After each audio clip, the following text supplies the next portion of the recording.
गुरुर्ब्रह्मा गुरुर्विष्णू गुरुर्देव महेश्वरा गुरुः साक्षात् परब्रह्म तस्मै श्री गुरुवे नमः। मला वाटते अंतरी त्वावसावे तुझ्या दासबोधासी त्वा बोध व्हावे। अपत्यापरी पाववी प्रेमग्रासा महाराजया सद्गुरु रामदासा। श्रीराम शुकासारिखे पूर्ण वैराग्य जाचे वशिष्ठा परिज्ञान योगेश्वराचे। कवी वाल्मिका सारिखा मान्य ऐसा नमस्कार माझा सद्गुरु रामदासा। जय जय रघुवीर समर्थ। सद्गुरु प्रल्हाद महाराज डॉक्टर काका व आदरणीय मंदाताईंना वंदन करते। जयश्रीताईंना नमस्कार करते। दासबोध अभ्यास वर्गासाठी जमलेल्या तुम्हा सर्व श्रोत्यांना वंदन करते। आजचा आपला अभ्यासाचा दशक 6 समास 7 सगुण भजन। मागच्या समासामध्ये निर्गुण ब्रह्माची ओळख झालेली असताना किंवा अनुभव आलेला असताना सगुणाच्या पूजेची काय गरज आहे असा प्रश्न श्रोत्याने विचारला होता। आणि ब्रह्म सत्य आहे आणि मिथ्या सृष्टी मिथ्या आहे असं असताना मग ही मिथ्या सृष्टी डोळ्यानं स्पष्ट का दिसते, या दोन्हीही प्रश्नांचा उहापोह थोडासा मागच्या समासांमध्ये आपला झाला होता। तर आता पूर्ण समास ते आपल्याला सगुण भजन कशासाठी हे सांगणार आहेत की जेव्हा अध्यात्मशास्त्राची शब्दांना ओळख होते त्या शब्दाचं वैभव इतकं असतं की वेदांतातले मोठे मोठे शब्द वापरून ती प्रवचने कीर्तने करायला सुरुवात माणूस करतो। श्रोतेही त्याचे ज्ञान पाहून त्या वक्त्याची स्तुती करायला लागतात। त्यामुळे मुमुक्षु भारून त्यातच रमण्याचा फार मोठा धोका असतो। त्यामुळे त्याला उपासना अगदी बाळबोध मिळमिळीत व सामान्य वाटते व आपण कोणीतरी बुद्धिमान आहोत, ज्ञानी आहोत, इतरांपेक्षा काहीतरी वेगळे आहोत असं तो स्वतःला समजायला लागतो। हा अहंकारच परमार्थात घातक असून अशा अहंकारी माणसाची कशी फजिती होते तेच या समासात समर्थांनी सांगितले आहे। 1 ते 9 या ओव्यांमध्ये शिष्यांना पडलेले प्रश्न समर्थांनी मांडले आहेत। ज्ञानी दृश्य मिथ्या झाले तरी का पाहिजे भजन केले तेने काय प्राप्त झाले हे मज निरोपावे श्रीराम। ज्ञानाहुनी श्रेष्ठ असेना तरी का पाहिजे उपासना उपासनेने जना काय प्राप्त श्रीराम। की वेदांत शास्त्राच्या अभ्यासाने सृष्टी मिथ्या आहे हे तर समजले, मग सगुणाचे भजन का करावे। तुम्हीच सांगता की सर्वश्रेष्ठ ज्ञान हेच साधन आहे आणि मग हे ज्ञान एकदा झाल्यावर पुन्हा उपासनेसारख्या निकृष्ट साधन का करावे। निर्गुण अविनाशी हा सिद्धांत असताना निर्गुण सोडून सगुणाचे भजन केल्याने त्यातून लोकांना काय मिळते। एकदा निर्गुण सत्य आहे असा निश्चय झाला, त्याचा अनुभव असताना असत्य सगुणाच्या उपासनेचा गोंधळ पुन्हा कशासाठी हवा। अनेकदा हा प्रश्न मनात आला, पण तुमच्याबद्दल अत्यंत आदर असल्याने असं विचारण्याचं धाडस झालं नाही। पण आपले उलटसुलट बोलणेही मला पटत नाही असा काहीसा संकोच व काहीसा गोंधळ अशा मनस्थितीत श्रोत्याने प्रश्न विचारला। याचे उत्तर 10व्या ओवीत समर्थ अगदी स्पष्टपणे आपल्याला सांगत आहेत। गुरुचे वचन प्रतिपाळणे हे मुख्य परमार्थाचे लक्षण वचनभंग करिता विलक्षण सहजेची झाले श्रीराम। की सद्गुरूंच्या वचनावर अपरंपार श्रद्धा असावी, ते सांगतील तेच प्रमाण मानावे। कारण सद्गुरुहुनी देव मोठा जयास वाटे तो करंटा असं स्पष्ट शब्दात समर्थांनी वर्णन केलेलं आहे. सद्गुरू देवाहूनही मोठे आहेत. त्यामुळे देवापेक्षा व धर्माच्या आज्ञेपेक्षाही श्री गुरूंचे वचन श्रेष्ठ आहे. त्या वचनांनीच परमार्थ सिद्ध होतो. म्हणून गुरुवाक्याची अवज्ञा केल्यास असे विपरीत प्रश्न निर्माण होतात व शिष्याच्या परमार्थाचे दरवाजे बंद होतात. म्हणून सद्गुरूंच्या सांगण्यावर विश्वास ठेवून त्यानुसार मनोरचना करून व ती सांभाळून वागणे हे मोक्षार्थीचे लक्षण आहे.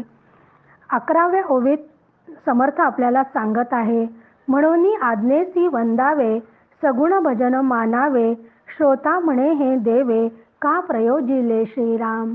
काय मानिला उपकार, कोण झाला साक्षात्कार, किंवा प्रारब्धाचे अक्षर, पुसले देवे श्रीराम. होणार हे तो पालटेना, भजने काय करावे जना, हे तो पाहता अनुमाना, काहीच नये श्रीराम. की पुन्हा मध्येच शिष्याने प्रश्न विचारला की मोक्ष मार्गात सगुणाची नेमकी मदत काय होते. सगुणाचा असा काय अनुभव आला की सगुण सोडावेसेच वाटत नाही. अशा या सगुण देवाने काय उपकार करून ठेवले आहे की ज्याची उपासना करावी. बरं, सगुण उपासनेने माझ्या प्रारब्धात काही बदल होतो का? नाही होत. तर मग प्रारब्धात जे घडणार आहे तेही तसेच जर घडणार आहे तर मग लोकांनी ईश्वर उपासना का करावी? हे काही तर्काला पटत नाही. स्वामींची आज्ञा प्रमाण, कोण करील अप्रमाण, परंतु याचा काय गुण, मज निरोपावा श्रीराम. की गुरूंची आज्ञा प्रमाण मानली पाहिजे हे तुम्ही जे सांगितले ते अगदी खरे आहे. कोणीही प्रामाणिक मोक्षार्थी त्याविषयी शंकाही घेणार नाही. पण सगुणोपासनेचे मोक्ष साधनेत काय स्थान आहे याविषयी मात्र मला तुम्ही सांगावे अशी विनंती श्रोता वक्त्याला करत आहे. म्हणून 15 ते 45 या ओव्यांमध्ये वेगवेगळा युक्तिवाद व स्वानुभव यांच्या आधाराने या प्रश्नाचे उत्तर समर्थ आता आपल्याला देत आहेत. वक्ता म्हणे सावधपणे, सांग ज्ञानाची लक्षणे, तुझं काही लागे करणे किंवा नाही श्रीराम. की यावर वक्ता वर्म उलगडण्यासाठी प्रतिप्रश्न विचारतो आहे की तुला जर ज्ञान झाले म्हणतोस तर ज्ञानाची लक्षणे तरी सांग. कारण ज्ञान झाल्यावर तुझ्या शरीराच्या व मनाच्या सगळ्या क्रिया थांबतात का? त्या तर सगळ्या चालूच राहतात ना. मग त्या जर क्रिया चालू राहतात म्हणजेच करणे लागे भोजन, करणे लागे उदक प्राशन, मळमूत्र त्याग लक्षण, तेही सुटे ना श्रीराम. की अन्न खावं लागते, देह पोषण्यासाठी अन्न खावं लागते, पाणी प्यावे लागते, मळमूत्रांचं विसर्जन करावं लागते, हे काही सुटत नाही. संबंधिताशी सगळे संबंध ठेवावे लागतात, त्यांचं हवं नको त्यांना विचारावं लागतं, आपले व परके ओळखावे लागतात. मग फक्त भजनच सोडावं असं तुला का वाटतं आहे? हा ज्ञानाचा परिणाम का तुझ्यावर झाला आहे? की ब्रह्मसत्य जगन मिथ्या या विवेकाने जग मिथ्या ठरले तरी देह व जगतासंबंधी कर्तव्य कर्म चालूच राहिल्याने जग तर सोडलेले नसते ना. मग भजनच तेवढे सोडावे असले कसले ज्ञान आहे? कारण देह संबंधीचे कार्य तुझं कुठलंच सुटलेलं नाही आहे.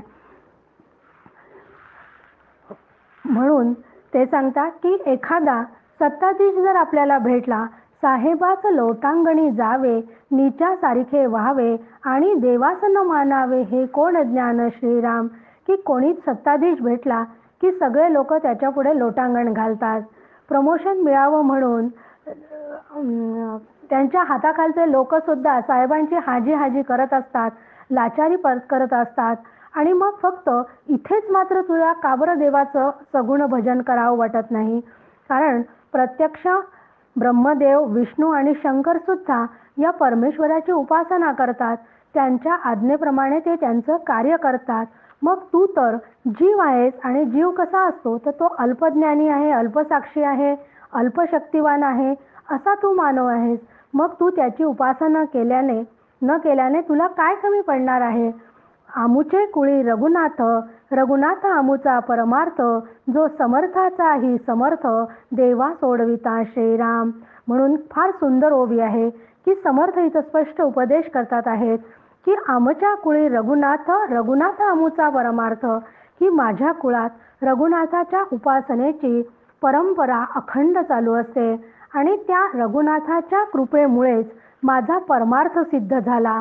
म्हणजे सगुण उपासना इतक्या पिढ्यांपासून समर्थांच्या कुळात सुद्धा चालू होती आणि समर्थांना प्रत्यक्ष प्रभू रामचंद्रांनी कृपा आशीर्वाद दिला होता, हेही सर्व श्रुत आहे.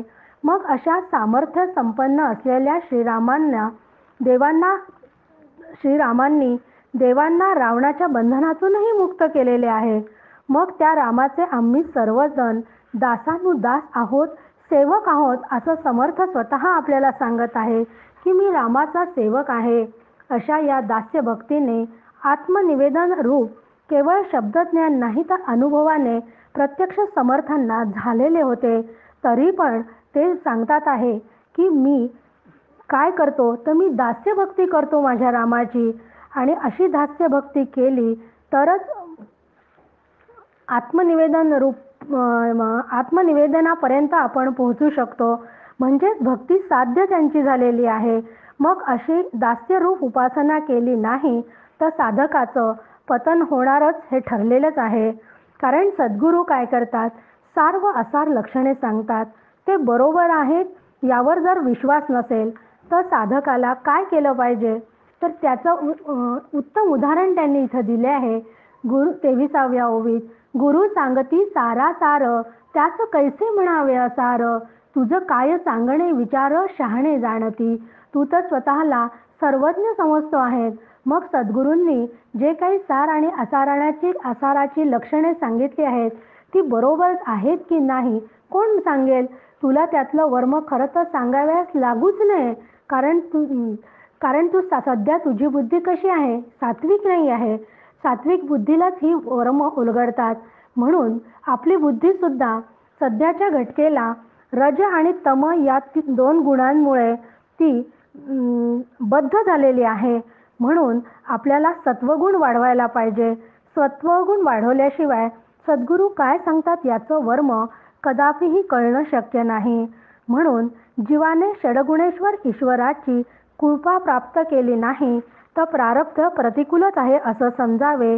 या सगुण उपासनेचं महत्त्व सांगताना ते सांगतात आहे की जर एखादा राजपुत्र आपल्या राजाची मर्जी न सांभाळता त्याच्या विरुद्ध वागत असेल तर तो राजा त्या पुत्राला कधीच राज्यपद देणार नाही. मग इथेही तसंच आहे की या षडगुणेश्वर असलेल्या ईश्वराची सगुण उपासना मला करायलाच हवी. म्हणून 25व्या ओवीमध्ये समर्थ आपल्याला सांगत आहेत, मी थोर वाटे मनी तो नवे ब्रह्मज्ञानी, विचार पाहता देहाभिमानी, प्रत्यक्ष दिसे श्रीराम. वस्तू भजन करीना न करी ऐसेही म्हणेना, तरी हे जाणावी कल्पना दडोन राहिली श्रीराम. नाते ज्ञान ना भजन उगाची झाला देहाभिमान, येथे नाही की अनुमान प्रत्यय तुझा श्रीराम. की समर्थ आपल्याला तिथं सावध करत आहेत की तुला असं वाटते आहे ना की तुला ज्ञान झालं आहे तर मग सगुण उपासनेची गरज नाही आहे. पण तू जर स्वतःला फार मोठा ब्रह्मज्ञानी समजत असतील तर हा तुझा अहंकारच आहे. कारण अहंकार असल्याशिवाय तू असं म्हणतच नाही आहेस की मी मोठा ब्रह्मज्ञानी आहे. कारण सूक्ष्म जर विचार याचा केला तर जेव्हा ब्रह्मज्ञान होते तेव्हा जीव आणि ब्रह्म यांचं ऐक्य झालेलं असतं. मग ऐक्य झाल्यानंतर तिथं सांगायला कोणी उरतच नाही. मग तू हे लक्षातच घेतलं नाही आहे. पण म्हणून तू इथं म्हणतो आहे की मी मोठा ब्रह्मज्ञानी आहे. हा जो अहंकार निर्माण झाला आहे हा अहंकार तुझा देहबुद्धीमधून निर्माण झालेला आहे. आणि देहबुद्धीमधून निर्माण झाल्यामुळे तुझ्या हे लक्षातच येत नाही आहे की ब्रह्माची उपासना प्रत्यक्ष कधीच करता येत नाही. मग मी उपासना करीत नाही असा अहंभाव तुझा तिथे असू शकत नसतोच. आणि तू मात्र म्हणतोय की मी उपासना कशी करावी. म्हणजे त्या अर्थी गुप्त रूपाने का होईना तुझा अहंकार तिथं शिल्लकच आहे. म्हणजे तिथं अजूनही एक वृत्ती शिल्लकच आहे. आणि जोपर्यंत पूर्ण वृत्तीचा लय होत नाही तोपर्यंत खरं ब्रह्मज्ञान होत नाही.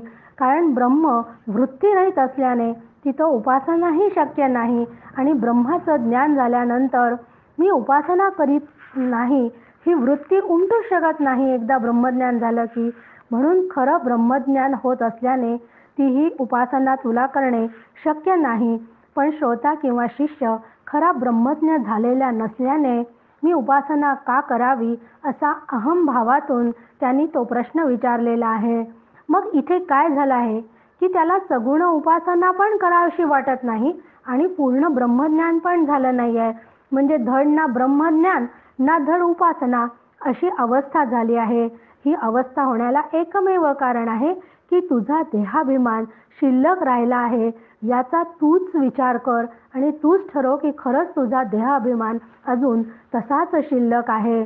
म्हणून 28व्या ओवीत ते आपल्याला सांगतात, तरी आता ऐसे न करावे रघुनाथ भजनी लागावे तेनेची ज्ञान बोलावे चळे ना ऐसे श्रीराम. म्हणून तू उपासने संबंधीचे सर्व संशय सोडून दे आणि श्रीरामाची उपासना कर. श्री रामचंद्रांनी ची उपासना केल्याने काय प्राप्त होते तर त्याच्या अद्भुत लीलांचा आपण भरपूर ऐकलेल्या आहेत, टीव्हीवर बघितलेल्या आहेत की प्रभू रामचंद्रांनी काय केलं आहे की प्रभू रामचंद्र दुष्टांचा नाश करून त्यांनी साधू आणि भक्तांचा सांभाळ केलेला आहे. या अद्भुत लीला प्रत्यक्ष घडलेली आहे. कारण हा राम कसा आहे, हा सगुण आहे आणि सगुण उपासनेमधला अवतार घेतलेला जो राम आहे त्याचे पराक्रम अगणित आहे आणि हे प्रत्यक्ष घडलेले सगळ्यांनी टीव्हीवर का होईना पण बघितलेले आहेत. असा हा राम, याची जर कृपा आपल्यावर झाली तर सगळे विघ्ने नाहीसे होतात. म्हणून 31वी ओवी, रघुनाथ भजने ज्ञान झाले रघुनाथ भजने महत्व वाढले म्हणून या तुवा केले पाहिजे आधी श्रीराम. की म्हणून सगुणाच्या भजनाने काय होते तर सगुणाच्या भजनाने निर्गुण रघुनाथाचे ज्ञान होते आणि मी ब्रह्मज्ञानी झालो हा अहंकार तिथं कमी होऊन जातो, त्यामुळे राहत नाही. म्हणून स्वतःला श्रीरामाच्या उपासनेने ब्रह्मज्ञान होऊन माझे जगात महात्म्य वाढले आहे हे त्यांनी स्वतः सांगितले.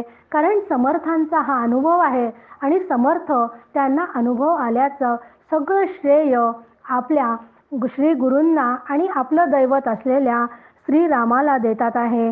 म्हणून हे तो आहे सप्रचित आणि तुझं वाटे ना प्रचित साक्षात्कारे नेमस्त प्रत्ययोकार श्रीराम. की रघुनाथ स्मरोनी कार्य करावे ते तात्काळची सिद्धी पावे करता राम हे असावे अभ्यंतरी श्रीराम. की म्हणून रघुनाथ स्मरोनी कार्य करावे, प्रत्येक काम रघुनाथाचे स्मरण करून हाती घेतले तर त्यात हमखास यश मिळतेच. परंतु सर्व काही यश देणारा करता भरता त्राता हा प्रभू राम आहे, ज्याचे मात्र सतत स्मरण असावे. मी कर्माचा करता आहे असा खोटा अभिमान तुला झाल्यामुळे तू स्वतःवर दुःख ओढवून घेतो. सर्व काही रामाच्या इच्छेने घडते, करणारा एकच तो परमेश्वर आहे असा निश्चय करून तू समर्पण भावाने कार्य केलेस ते यश कीर्ती व पराक्रमाचा तुला लाभ होईल. मी करता ऐसे म्हणसी तेने तू कष्टी होशी राम करता म्हणता पावसी यश कीर्ती प्रताप श्रीराम. म्हणून राम करता आहे असा भाव धरला तर त्याची कृपा प्राप्त होते. हाच भाव ईश्वराशी जोडणारा आहे. तोच ईश्वराशी आपल्या ईश्वराच्या जवळ नेतो आणि मग ईश्वर आपल्याला सद्गुरूंजवळ नेतात आणि सद्गुरू आपल्याला उपदेश करतात. ही जो क्रम आहे हा नेहमी साधकाने लक्षात ठेवावयास हवा. आपण आहे 2 दिसांचा आणि देव बहुत काळांचा आपण थोडे ओळखीचा देवासी त्रैलोक्य जाणे श्रीराम. की माणसाचे आयुष्य अत्यंत अल्प क्षणिक आहे पण देव मात्र अनादि अनंत आद्य आहे. माणसाला किती लोक ओळखतात हो. आपल्याला फार वाटत असते की माझ्या इतक्या ओळखी आहे. आपले कुटुंबीय, आपले शेजारी, आपल्या जवळपासचे मित्र आणि शेजारपाजारचे या व्यतिरिक्त कोण आपल्याला ओळखतो. पण तरी आपल्याला खूप अभिमान असतो. आपण जर लग्न कार्यात जर लिस्ट केली ना मुलाच्या लग्नात किंवा मुलीच्या लग्नात की पत्रिका किती जणांना वाटायच्या तर किती आपल्या ओळखीचे निघतात तो 1000, 1500, 2000 याच्यापेक्षा जास्त कोणीच ओळखीचं निघत नाही. पण मला त्यावेळेस खरा अंदाज येतो की मला वाटते की माझं फार ओळखी आहे, मी फार प्रतिष्ठित आहे, पण तुम्हाला ओळखणारे किती यावेळेस त्याची खरं म्हणजे प्रचिती येते. पण देवाचं मात्र असं नाही. देवाचं मात्र त्रैलोक्यावर सत्ता चालते. देव हा मानवाच्या देव हा मानवाच्या मानाने खूपच मोठा आहे. म्हणजे इथे जो अहंकार माणसाला झालेला आहे की मी फार मोठा आहे आणि मला फार लोक ओळखतात, म्हणजे देव आणि मानवाच्या माणसांना इथे त्यांनी चपराकच दिलेली आहे की तुम्ही स्वतःला किती मोठे समजता आहे. म्हणून ते सांगितलं आहे त्या ओवीमध्ये की आपण आहे 2 दिसांचा आणि देव बहुत काळांचा, आपण थोडे ओळखीचा, देवासी त्रैलोक्य जाणे श्रीराम. या कारणे रघुनाथ भजन, त्यासी मानिती बहुत जन, ब्रह्मादिक आदी करुण, राम भजनी तत्पर श्रीराम. की म्हणून जीवाने रघुनाथाची उपासना करावी, कारण प्रचंड जनसमुदायाला त्या रामाविषयी अत्यंत प्रेम असते. कारण त्रैलोक्याचा स्वामी आहे तो. प्रत्यक्ष ब्रह्मदेवही सुद्धा त्याची मोठ्या तत्परतेने उपासना करतात आणि त्याच्या आज्ञेत वागतात. म्हणून जीवाने ईश्वराचे कर्तृत्व लक्षात घ्यावे व त्याची उपासना करावी. कर्त्या जीवाने करवित्या ईश्वराच्या आज्ञा पाळाव्यात. केवळ शाब्दिक ब्रह्मज्ञानाच्या घमंडीत राहून जर उपासना सोडून दिली तर त्याचे पतनच होईल व या पतनाला तो स्वतः जबाबदार राहील. कारण त्यामुळे देवापासून तो वेगळाच राहील. देह व मन आहे तोपर्यंत ही दोन्हीही उपासनेशी एकनिष्ठ ठेवलीच पाहिजेत. अशी निष्ठा सांभाळताना देह जिवंत आहे तोपर्यंत उपासना करीतच असावे. जीवभाव मात्र शिल्लक तिथं नसावा. अशी अंतरंगाची स्थिती असावी. अशी अंतरंगाची स्थिती संतांची असते. मिथ्या स्वप्न 44वी ओवी. मिथ्या स्वप्न विवंचना, तैसी सृष्टीची रचना, दृश्य मिथ्या साधूजना, कळो आले श्रीराम. म्हणून रामाच्या भजनामुळे सर्व दृश्य जगत मिथ्या आहे असा निश्चय होतो. ज्याप्रमाणे स्वप्न मिथ्या आहे ते केवळ स्वप्नकाळी सत्य वाटते, त्याप्रमाणे या दृश्य सृष्टीची रचना आहे असे साधूंच्या सहज लक्षात आलेले असतात.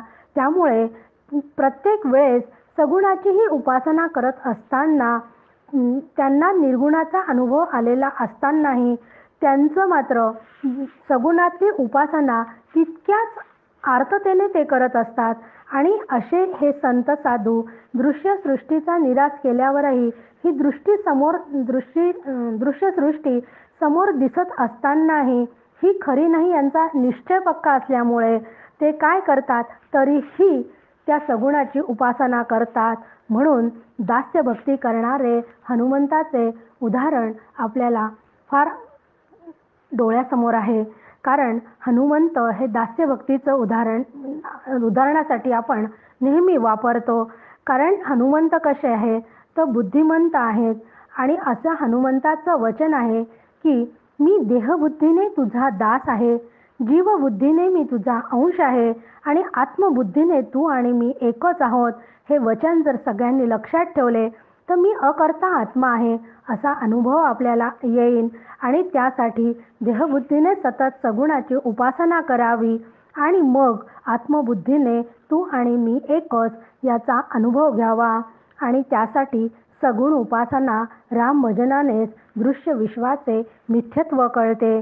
एवढे सांगून झाल्यावरही त्याचा प्रश्न राहिलाच की दृश्य जगत मिथ्या असून प्रत्यक्ष का दिसते, या प्रश्नाचे उत्तर मात्र अजूनही द्यायचे राहिलेच आहे. म्हणून समर्थ या प्रश्नाचे उत्तर आपल्याला आता पुढच्या समासात देत आहेत. पुढचा समास 8वा दृश्य निरसन. मागच्या समासात श्रोत्यांनी प्रश्न विचारला होता की मागा श्रोती पुसले होते, दृश्य मिथ्या तरी का दिसते, याचे उत्तर बोलिजे लते, सावध ऐका श्रीराम. की दृश्य मिथ्या असून प्रत्यक्षात का दिसते, याच प्रश्नाचे सूत्ररूप उत्तर समर्थांनी दुसऱ्या ओवीत दिले आहे. देखिले ते सत्यची मानावे, हे ज्ञाताचे देखणे नवे, जडमुड अज्ञान जीवे हे सत्य मानिजे श्रीराम. एका देखिल्यासाठी लटिक्या कराव्या ग्रंथकोटी, संता महंतांच्या गोष्टी त्याही मिथ्या मानाव्या श्रीराम. माझे दिसते हेची खरे, येथे चाले ना दुसरे, ऐसिया संशयाचे भरे, भरोची नये श्रीराम. की स्वतःच्या बुद्धीला जो अनुभव आला तो जसा आला तसाच खरा आहे, हे काही खऱ्या ज्ञानाचे लक्षण नाही. मंदबुद्धी, मोहित व अज्ञानी जीवाचे हे लक्षण आहे. केवळ प्रत्यक्षात दिसते या एका लक्षणावरून वेदशास्त्र, कोट्यवधी ग्रंथांमधून जग मिथ्या आहे असे जे सांगितलेले आहे ते सगळे खोटे आहे असे मानणे व अनेक संतांनी त्याचा जगत मिथ्या आहे असा अनुभवही घेतला, त्यांच्यावर विश्वास न दाखवणे योग्य नाही. कारण शास्त्राने सत्याची व्याख्याच केली आहे की जे त्रिकालाबाधित आहे तेच फक्त सत्य आहे. मग हे दृश्य जग नाशवंत असल्याचा आपल्याला अनुभव आहे, मग तरीही ते जग डोळ्यांना केवळ दिसते म्हणून त्याला सत्य म्हणणे हा केवळ हट्टीपणा आहे. केवळ दुसऱ्याचे ऐकायचे नाही, मला ते सत्य वाटते म्हणून ते सत्य आहे असे म्हणणे वेडेपणाचे आहे. म्हणून 5 ते 24 ओव्यांमध्ये अनेक उदाहरणे देऊन भासणारे जग सत्य नसे असे समर्थांनी सांगितले आहे. 6व्या समासाचा आपण अभ्यास करताना 8 सृष्टींचा अभ्यास केला होता आणि या 8ही सृष्टी कशा मिथ्या आहेत याचा थोडक्यात आपण उहापोह केला होता. त्या सगळ्या 8 सृष्टींची विविध उदाहरणं देऊनच यामध्ये समर्थ आपल्याला सृष्टी कशी मिथ्या आहे हे सांगत आहेत. मृग देखिले मृगजळ, तेथे धावते बरळ, जळ नवे मिथ्या सकळ, त्या पशुस कोण म्हणावे श्रीराम. रात्री स्वप्न देखिले, बहुत द्रव्य सापडले, बहुत जनासी व्यवहारिले, हे करे कैसे निमानावे श्रीराम. कुशळ चितारी विचित्र, तेने निर्माण केले चित्र, देखता उठे प्रीती मात्र, परंतु तेथे मृतिका श्रीराम. अशा अनेक ओव्या समर्थांनी देऊन ते पटवून दिले आहे की मृगजळ पाहून पाणी आहे असं हरणाला वाटते व पाण्यासाठी त्यामागे ते धावत सुटते. त्याला त्या हरणाला कोण समजवणार आहे हो. तसंच रात्री स्वप्नात भरपूर संपत्ती दिसली व त्या संपत्तीने आपण देण्याघेण्याचे व्यवहार करायला लागलो आणि त्या संपत्तीने मी बंगला बांधेल वगैरे असं स्वप्न जर पाहायला लागलो तर असे अनेक व्यवहार केले तर किंवा बंगला बांधतो म्हटलं तरी ते खरे म्हणता येते का. कोणी चित्रकाराने एखादा पुतळा उत्कृष्ट रंगाने रंगवला पण त्या चित्रामध्ये रंगवलेल्या पुतळ्यामध्ये एका मातीशिवाय काहीच नसते. कारण रात्रीच्या अंधुक प्रकाशामध्ये पेंढा किंवा भुसा भरून तयार केलेल्या काही स्त्रिया, मूर्ती, हत्ती, घोडे असे आपण पाहिले तर त्यात मन रमून जाते. पण दिवसा उजेडाच्या वेळेस ते नीरस कातडच आहे हे एवढेच दिसते, मग त्यांना आपण खरे मानायचे का. एकदा असंच झाले. आमच्या घरी उपासनेचा कार्यक्रम होता आणि आमच्या घरच्या हॉलला समोर एक खिडकी आहे आणि खिडकीच्या बाजूला एक दरवाजा आहे, तिथून गॅलरीत जायचा रस्ता आहे. तर आम्ही काय केलं की ती खिडकी होती, त्या खिडकीला जो पडदा लावायचा वर रॉड असतो त्या रॉडवर अगदी कॉर्नरला एक आर्टिफिशियल चिमणी आणून ठेवली होती आणि ती चिमणी तिथं इतकी ती खरोखर वाटायची की ती खोटी आहे असं लवकर लक्षातच येत नव्हतं. मग ती उपासना चालू असताना माझ्या मैत्रिणीचं लक्ष त्या चिमणीकडे गेलं आणि ती सारखी उपासनेच्या मध्ये तिचं लक्ष त्या चिमणीकडे. तिला काय वाटलं की ही गॅलरीतून येऊन ही चिमणी तिथं बसली. पण खूप वेळ झालं उपासना संपत आली तरीही ती चिमणी जेव्हा तिथून उठली नाही तेव्हा तिला राहवलं नाही आणि उपासना झाल्याबरोबर तिने मला विचारलं की का गं ही चिमणी खोटी आहे का. म्हणजे मग मला हसायला आलं. मी म्हणलं हो, पाहणे पूर्ण उपासना होईपर्यंत मला ती खरीच वाटत होती, अगदी खरीच वाटत होती. म्हणून आपलेही असंच चालू असते की जे खोटे आहे त्यालाच आपण खरे समजतो आणि त्या भ्रमात राहतो, की जसं पूर्ण उपासना होईपर्यंत तिच्या अंतर्मनामध्ये एकच सुरू होतं की ही चिमणी किती छान तिथं येऊन बसली आहे, म्हणजे भ्रम होता तोपर्यंत. पण ती खोटी आहे म्हटल्यानंतर सगळंच तिचे विचार थांबून गेले. म्हणजे भेदानी ही भरलेली सृष्टी सत्य नसून ब बहुश्याम या एका संकल्पातून ती तयार झाली आहे. म्हणून 12व्या ओवीत समर्थ आपल्याला सांगत आहे, सृष्टी बहुरंगी असत्य, बहुरूपाचे हे कृत्य, तुझं वाटे दृश्य सत्य, परी हे जाण अविद्या श्रीराम. की ही जी संकल्पाने तयार झालेली सृष्टी आहे ती केवळ अविद्येमुळे मला ती सत्य वाटते. कारण अविद्या ही त्या सत्य वस्तूला झाकून टाकते. अविद्येला स्वतःची शक्ती आहे आणि आत्मवस्तूला ती पांघरून घालते. आत्मा झाकला गेला की मग त्याची विस्मृती होते आणि विस्मृतीमुळे ती स्वतःबद्दल व जगाबद्दल विपरीत कल्पना करते आणि मग तिच्यामधून जीवनातील सुखदुःखे निर्माण होतात. त्यासाठी एकच उपाय आहे की त्यासाठी विद्या संपादन करणे. कारण विद्याच अविद्येला निवृत्त करू शकते. त्यासाठी मात्र सद्गुरूच हवे.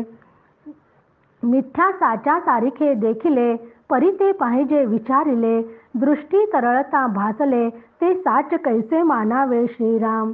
वरी पाहता पालथे आकाश, उदकी पाहता उताने आकाश, मध्ये चांदण्यांचाही प्रकाश, परी ते अवघे मिथ्या श्रीराम.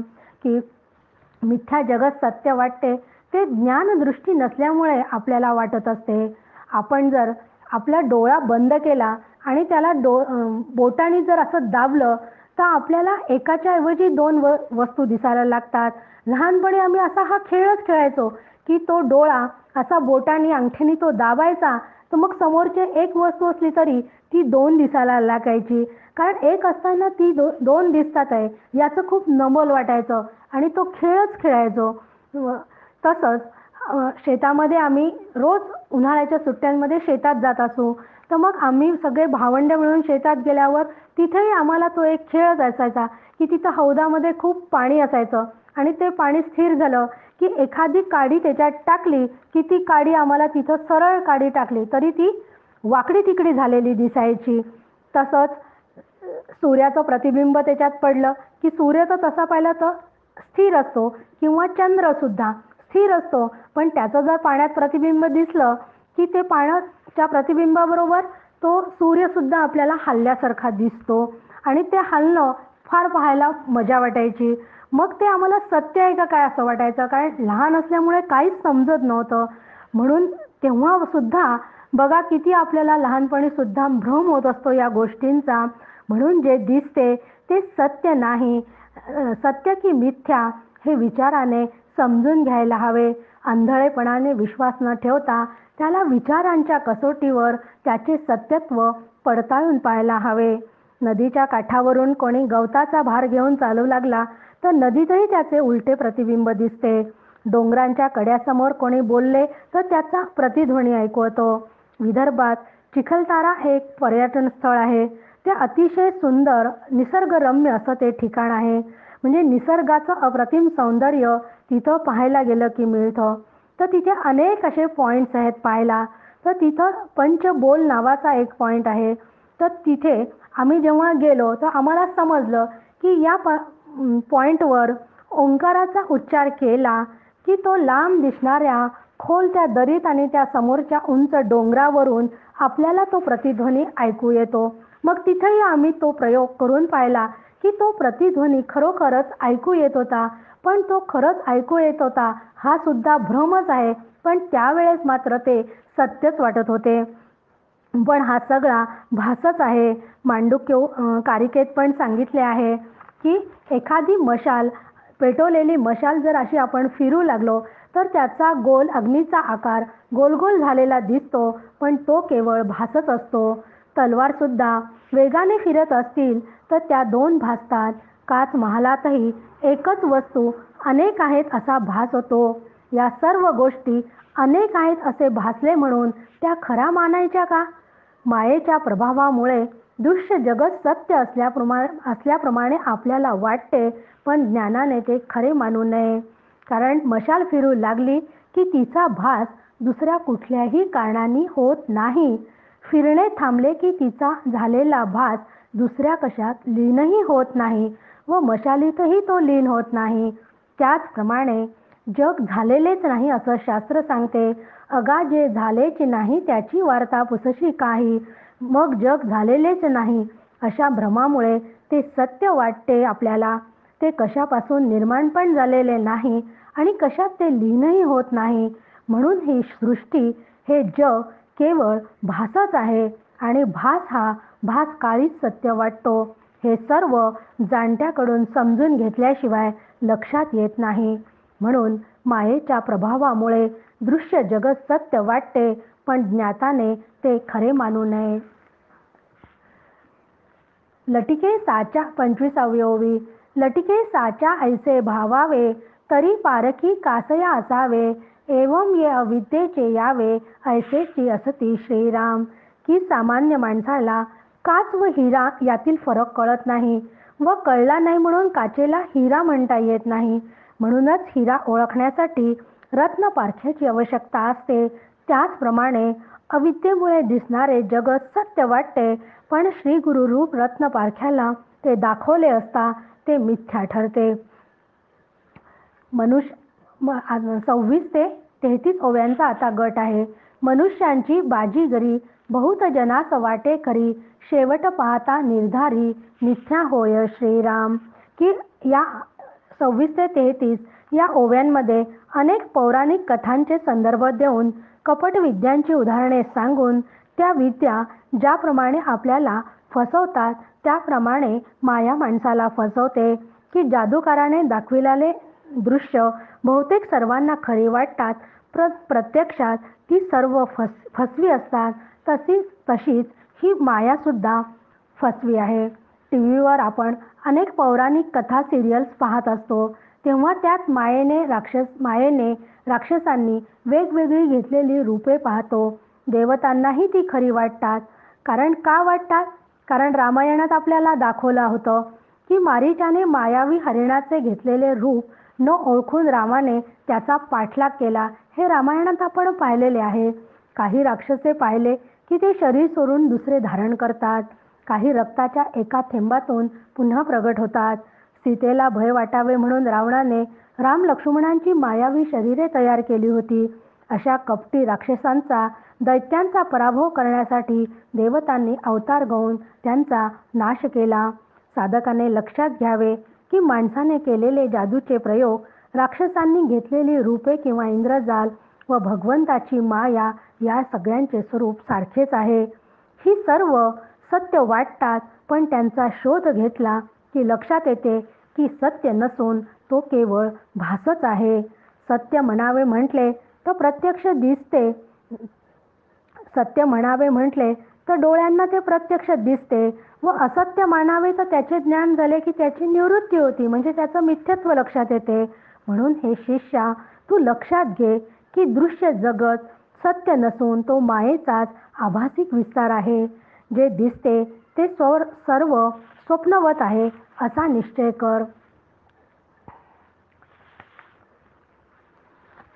म्हणून 38व्या ओवीमध्ये समर्थ आपल्याला सांगत आहे, दृश्य भास अविद्यात्मक, तुझही देहो तदात्मक, म्हणून हा अविवेक तेथे संचरला श्रीराम.